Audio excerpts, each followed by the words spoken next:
I saw some folks in chat, right? They were kind of shocked that no one had heard of Crossfire. Fun, just little old man golden boy story. Casted a Crossfire tournament with my boy Gex way back when. Kind of like transplants from other games coming in and looking for that opportunity, right? In a game with maybe a decent amount of prize pool. It's kind of the same thing here in Valorant, where a lot of players are coming in from different games, just looking for the opportunity because you never know what you're going to be able to get out of it. Players like Sinatraa from the Overwatch League, or the recently announced Zachary going to the FaZe clan, and now Superman here for coming from Crossfire. It's insane to see the talent that's out there and what's still not all that known to us right now. But in any case, though, the action unfolds and the B site taken over completely here by Homeless. Be able to place that spike down. No one has fallen just yet, as Cloud9 are going to work the backside here in the B hall. Now we're going to burst out of this door, checking the corners with Blast Pack. Shinobi and Vice, though, are able to make quick work of Superman and Death. And the wall's out. That wall's going to be pretty big. It's going to take a sizable effort to be able to break through that. And they are not going to be able to do so, given that there's just all these guns pointed at the doorway. Smart play there to give up the site, come back in, take it with authority, and they will be able to get that first round win. I love the purchase of the wall as well. You don't always see Sages purchase walls, but I think it is right. Like, you can do so much with it, and it can win you rounds pretty much like we just saw there. Being able to just pop that wall down, go straight onto the defuse, and then just trust your teammates to protect you. And basically just have free fire on everyone who's going to be like, we need to shoot down the wall, we need to take down the wall immediately. And it was easy pickings once they got to that point. So a good start for Cloud9 here. And on the side of Homeless, well, they'll just have to revisit maybe that starting strategy, and maybe a couple of post-plant positions could be a little bit different so that it's not that easy to wall them off. An aggressive angle being held on B, and it's actually going to be punished. Poise gets the better of Relyks there, prompting Mitch to back away as Shinobi gets the kill on depth. You got 4 players stacked here. Mitch is going to be met with a flurry of bullets, will actually have to back away from this one. Luckily has some teammates there to back him up. The difference now, they're all going to be fighting out of hookah rather than before, where they were coming out of that defender side. And then TenZ wraps around the corner. Poise with 3, by the way. He's been fragging out this round, looking for another, but he doesn't get it. Psalm's there to back his teammate up, but it's Mitch, ever the reliable one. Helps his team. A rough start for him will fall to Vice's Bulldog. They do have a res, though, which they can opt to use. That's going to be because Poise just dominated early in this game.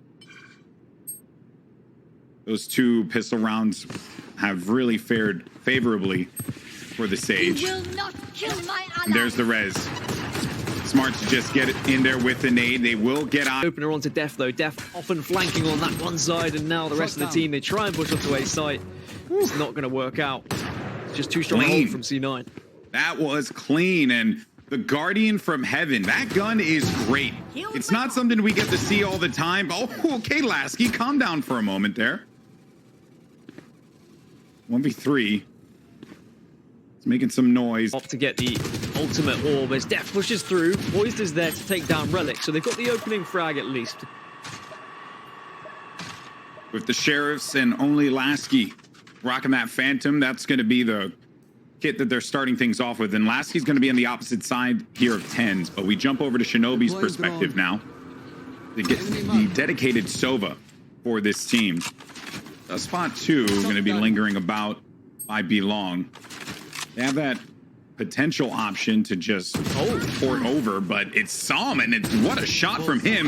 Shinobi's there for the pickup, though. Here comes Hunter's Fury right onto the Garden, just trying to stop it. Oh no! Oh no! Oh, Def, he caught him. Shinobi, he was looking to just see if he could rain down as many shots with the Hunter's Fury and Garden, but did not expect a player swinging on elbow, and now they're able to get that spike down. Homeless, what a play from them. Yeah, this is a round that C9 shouldn't really be losing. But it's just these opening frags that were found with Sheriffs, as TenZ now is going to come from behind in hookah. See what he can do, but needs to be careful as there is another raise right on behind him. I don't think he spotted it just yet. There's going to be Lasky, and Poise will clean up the final one on device. Because this fast aggression, this is a thing of beauty. I mean, everything that they're doing, it's just clicking.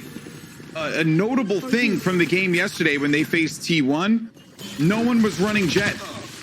And I do think that Jet is kind of a neutralizer for the composition. Previous round are going to get thrown off completely. I think if you are going to play without a Sage, you have to be fast, because you can't allow yourself to just kind of peek every now and then, let your opponents chip away at your health total, and then decide to push to a site elsewhere when you're all going to be weak, or you can have a couple of players weak. Instead, take the game to your opposition. Say, we don't care about your Sage, we don't care where you are.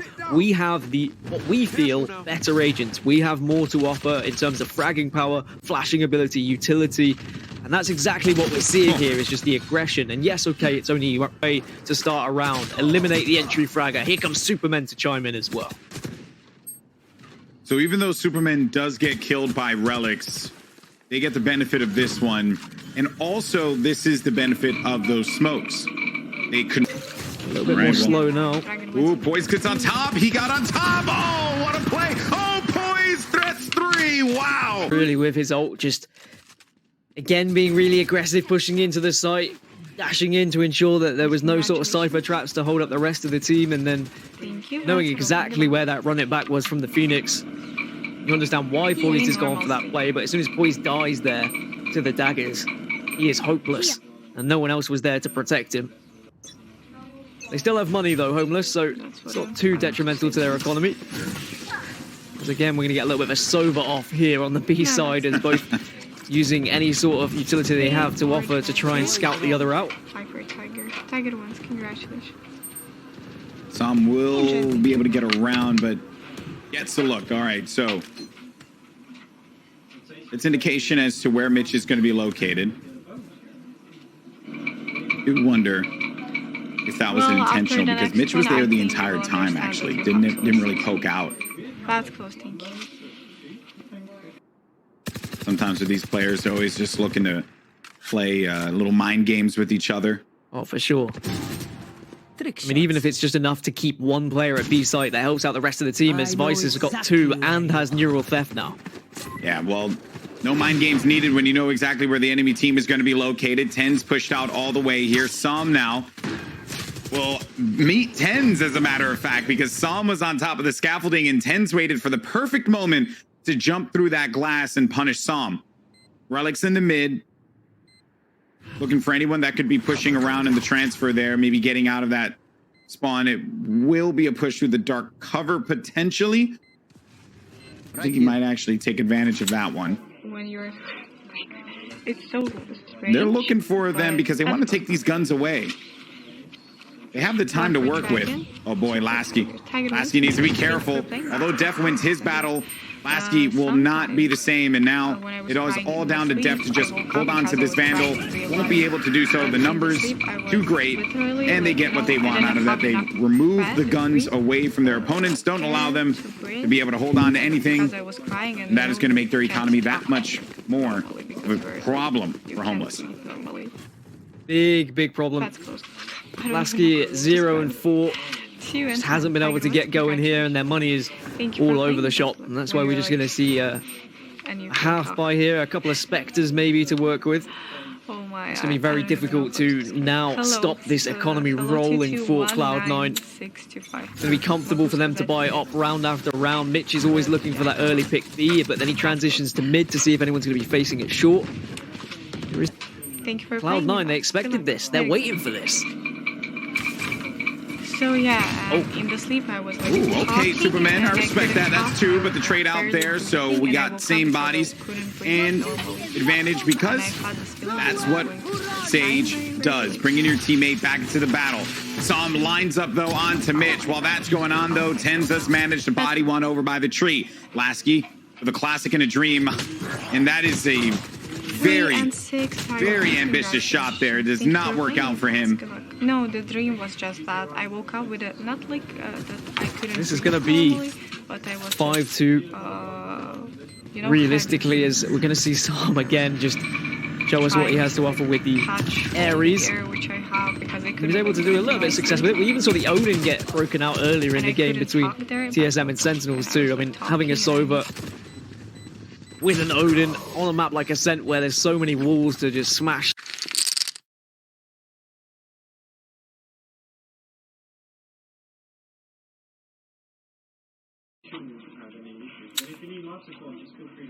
Through and beat.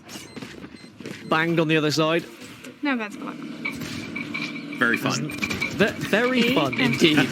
Dragon White. Fun for Sinatraa. Thank you for playing with us. It was. Not fun for TSM. Well, what would they be happy with at this point? I know they looked really good attacking against T1, 5 and 6. but they had already had the like very aggressive and very successful defensive half that kind of teed them up for that success. Oh And my there's word. Mitch right between the eyes of Lasky. What a shot there. I feel as if Mitch has just been conditioning them more and more every single round, right? He would hang out back. He wouldn't get too aggressive. He would play around it. He would go back over to that little hut that's there right by on B site. You know, just giving him new looks. And I think this time around they were like, okay, I think we can push. But that went right into Mitch's hands. Shinobi does do some damage there to depth. Mitch is already, or TenZ, excuse me, is already going to be on the site. You heard there from the shadows come out. But the kills are actually going to be working out here for Homeless. Right through the cyber cage there. Well done. Only player left alive is going to be Shinobi. So despite the great start that this team had, Def is going to be meeting him around the corner here in Shinobi versus Def. And Def just backs out of this one. Shinobi, though, waiting to see if he actually pushes this. He threw the gun down. Maybe to give them the cue as to, you know, him pushing around. It shows today that they have the consistency. They have the strats. They've put in the work. This is not the same team that you're seeing play in like Twitch Rivals tournaments. No, this team is really a testament of sticking together and figuring out what works and then playing around each of the strengths and weaknesses of your teammates. This is Cloud9 making a statement saying, like, why is everyone talking about T1, TSM, Sentinels? Why is no one talking about us as potential winners of this tournament? Because they have the possibility to do so. We have seen that today. Considering Homeless, how they tore apart T1, and now we're seeing Cloud9 do exactly the same back to Homeless. We're seeing such differences in terms of skill level and in terms of possibilities when it comes to how practiced these teams are on certain maps, the executions that are available for them, the defensive ability that they have on certain maps as well. And I really feel like Cloud9 are just gelling more and more every tournament we see them. And now they're going to be rewarded if they can get one more round with a grand final against Sentinels.